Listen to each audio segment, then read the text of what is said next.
What if I told you that the feeling you've been chasing, that feeling of being in control, of true freedom, of unshakable inner peace, isn't found in more money, a better job, or the perfect relationship? What if it's found in the one thing most of us spend our lives running from? Discipline. We've been sold a lie about discipline. We see it as a grim-faced drill sergeant, a life of deprivation, a joyless grind. We see it as a cage. But the ancient Stoics, the philosophers who guided emperors and slaves alike, saw something entirely different. They saw discipline not as a cage, but as the key that unlocks the cage. They understood a profound and timeless truth. Discipline is power. Not power over others, that's fragile, fleeting, but real power. Power over your own mind, power over your emotions, power over your reactions. The power to stand firm in the chaos, the power to choose your path, not just be swept along by the current of your impulses. Today, we're going on a journey. We're going to strip away the modern misconceptions and return to the profound Stoic wisdom that redefines discipline as the ultimate form of self-love and the very foundation of a meaningful life. We'll look at the 3 core disciplines the Stoics lived by, and I'll give you a practical, actionable framework to build this power, starting today. This isn't about becoming a robot, it's about becoming the author of your own life. And it all begins with a single, fundamental shift in perception. The Stoics didn't have one vague idea of discipline. They broke it down into 3 distinct yet interconnected fields of practice. This is the core of their operating system.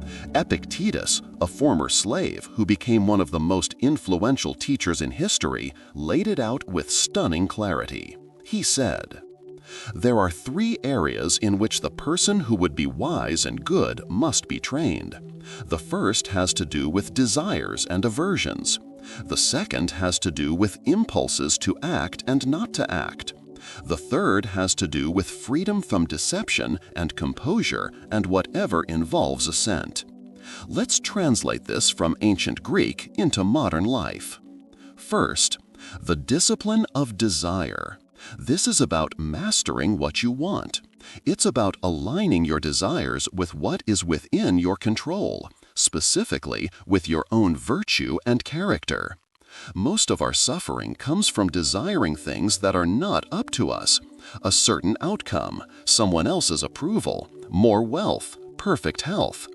The Stoic practice is to desire only to be a good, honorable, rational person, to desire to act with courage, justice, wisdom, and self-control, regardless of the external result. When you discipline your desire, you become immune to disappointment. You are no longer a puppet whose strings are pulled by the outside world. Second, the discipline of action. This is about mastering what you do. It's about acting in the world rightly for the common good, without being attached to the fruits of your labor. This is the discipline of showing up, doing your duty, treating people with respect, and pursuing your goals with excellence, not for fame or reward, but because it is the right thing to do. It's the athlete who trains hard even when no one is watching. It's the parent who is patient and kind even when they're exhausted. It's you doing your work with integrity even if you don't feel like it. Third, the discipline of assent. This is the master discipline. It's about mastering your perceptions and your judgments. This is the space between an event and your reaction to it. Something happens, a criticism, a traffic jam, a failure. Before you get angry or anxious, there is a split second where you assign a meaning to it. You assent to an impression. This is bad. This is unfair. This ruins my day. The discipline of assent is about catching that thought, interrogating it, and refusing to let a raw, unexamined impulse hijack your mind. It's the root of emotional intelligence and resilience. Think of it like this. The discipline of desire is about setting your destination. The discipline of action is about the journey itself. And the discipline of ascent is the compass and the map that keeps you on course, especially when the storms hit. This triad isn't just philosophy, it's a psychological toolkit for modern life. Let me give you a story that brings this to life. A few years ago, I was leading a big project. I'd poured my heart into it for months. Late nights, weekends, incredible attention to detail. I was convinced it was going to be a massive success, a career-defining moment. The launch day came, and it flopped. Not just a little, it was a spectacular, humiliating failure. The feedback was brutal. The metrics were abysmal. My initial, raw reaction was a tidal wave of negative assents. My mind was screaming, "This is a catastrophe! All that work was for nothing! People will think I'm a fraud! I've failed!" I felt the heat of shame in my face. The desire to just disappear, to hide from the world was overwhelming. And my impulse to action? It was to lash out, to blame others, to make excuses, or to just give up entirely. This is the unchallenged, undisciplined mind in its natural state. It's what happens when we don't practice the triad. But because I had been studying this stuff, I managed, and it was a struggle, to create a pause.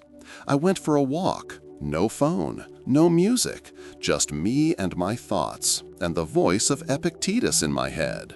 It's not things that upset us, but our judgments about things. So I applied the triad. First, the discipline of assent. I interrogated my initial judgment. This is a catastrophe. Is it? Really? Did anyone die? Am I in physical danger? No. It's a project that failed. It's a setback. It's unpleasant and disappointing, for sure. But catastrophe? That was a childish exaggeration. I reframed it. This is feedback. This is data. This is an opportunity to learn. Second, the discipline of desire. What had I truly desired? I had desired a specific outcome, success, praise, validation, things that were never fully within my control. All I had ever controlled was my effort and my integrity. I asked myself, did I act with virtue? Did I work hard? Was I diligent and honest in my work? The answer was yes. So I shifted my desire. My new desire was simply to learn from this experience and to handle the failure with grace and wisdom. That was 100% within my control. Third, the discipline of action. Now, what was the right thing to do? The impulsive thing was to run and hide. The virtuous thing was to face it. I scheduled a meeting with my team. I started by taking full responsibility. I asked for their honest feedback. I listened, and then we began to plan our next steps, using the failure as a brutal but invaluable lesson. The failure didn't magically become fun, but it lost its power to destroy me. My self-worth was no longer tied to an external result. The discipline of examining my judgments, correcting my desires, and choosing the right action transformed a potential personal disaster into a pivotal moment of growth. That is power, the power that only discipline can provide. So, how do you build this? It doesn't happen by accident. You don't just read a quote and become Marcus Aurelius. You need a forge, and you need to hammer your character against the anvil of daily practice. Let's break this down into a practical system aligned with the Stoic triad. Part 1. Morning, the philosophical launch, the proactive pause. Your day is won or lost in the first hour. The Stoics practiced what's called premeditatio malorum, the premeditation of evils. This isn't pessimism, it's psychological inoculation. Step 1. Anticipate obstacles. Before you check your phone, before the world crashes in, take 5 minutes. Sit in silence. Mentally walk through your day. Who or what could challenge your peace? A difficult meeting? A tedious task? A potential irritation? See it happening. As Seneca wrote, "He who has anticipated the coming of troubles takes away their power when they arrive." Step 2. Set your intentions. This is where you apply the discipline of desire. Declare to yourself, "Today I will desire only to act with integrity. My success is not the outcome, but my virtuous effort. I will encounter annoying people, but I will choose to see them as a test of my patience and understanding." This sets your internal compass. Step 3. Visualize your response. This is the discipline of assent and action combined. For each obstacle you anticipated, visualize yourself responding with calm and virtue. See yourself pausing before reacting. See yourself choosing kindness over anger, focus over distraction, courage over comfort. This 10-minute ritual transforms you from a reactive creature to a proactive agent. You are no longer waiting for the world to happen to you. You are preparing to happen to the world. Part 2. Throughout the day, the micro practices, catching the impulse. Discipline is built in 1,000 tiny moments. The pause button. When something triggers you, a rude email, a sudden change of plans, practice creating a space. Take a literal deep breath. In that space, ask the Stoic question, "Is this within my control?" The content of the email is not. Your reaction to it is 100% yours. This is the discipline of assent in real time. Embrace the uncomfortable. This is how you build the muscle of the discipline of action. Take the stairs. Drink a glass of water instead of soda. Finish the task you're tempted to put off. Every time you choose the harder right over the easier wrong, you are sending a powerful message to your subconscious. I am in command here. The evening walk. The Stoics were great walkers. Take 15 minutes at the end of your day, without headphones, just walk. Let your mind process the day. Review your actions. Where did you succeed in your discipline? Where did you fail? Without self-flagellation, just observe. As Marcus Aurelius wrote in his private journal, "You can discard most of the junk that clutters your mind and clear out space for yourself." This is the discipline of assent in review. Part 3. Evening, the philosophical review, the Stoic journal.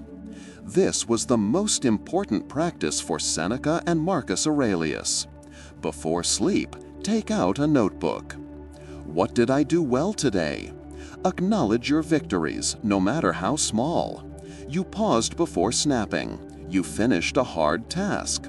This reinforces good behavior. Where did I let my impulses rule me? Be honest, but not cruel. I assented to the thought that my colleague was an idiot and reacted with sarcasm. I desired the comfort of procrastination and avoided my important work. How can I improve tomorrow? This turns failure into a lesson. Tomorrow, when I feel the urge to procrastinate, I will use the 5-minute rule. Just start for 5 minutes. When I feel irritated, I will remember that other people's actions are a reflection of them, not me. This isn't a diary of events, it's a training log for your soul. We started this conversation by redefining discipline. We've seen it not as a grim duty, but as a threefold path to mastery, over what we want, what we do, and how we judge the world. And when you walk this path, something incredible happens. The very thing you thought you were sacrificing, your freedom, becomes your reward. The freedom from being jerked around by every passing emotion. The freedom from the desperate need for external validation. The freedom to choose your response, no matter the circumstance. The freedom that comes from knowing that your worth is internal and therefore unassailable. This is the promise of Stoicism. This is the power that discipline unlocks. It is the power to look in the mirror and see someone you respect. It is the power to face uncertainty with a steady heart. It is the power to build a life of meaning, not just a life of momentary pleasures. It won't be easy. There will be days you fail. The Stoics knew this better than anyone. The point isn't perfection. The point is the practice. The point is showing up at the forge every single day and hammering away at the raw material of your character. Marcus Aurelius, the most powerful man in the world, had to remind himself every morning, when you wake up, tell yourself, the people I deal with today will be meddling, ungrateful, arrogant, dishonest, jealous, and surly. But I have seen the beauty of good and the ugliness of evil, and have recognized that the wrongdoer has a nature related to my own, so none of them can hurt me. He wasn't born with that calm, he built it, through discipline. Your life, with all its chaos, its temptations, its frustrations, is your forge. Your will is the hammer. Your character is the metal. So, I leave you with a question, the same question the Stoics would ask themselves. What will you forge? If this resonated with you and you want to go deeper, hit that like button and subscribe to the channel. We have many more explorations into Stoicism, psychology, and personal mastery on the way. Ring the notification bell so you don't miss them. I also highly recommend picking up the source material. Start with Marcus Aurelius's Meditations or Seneca's Letters from a Stoic. The links are in the description below. Thank you for watching. Now, go build your power. Take care.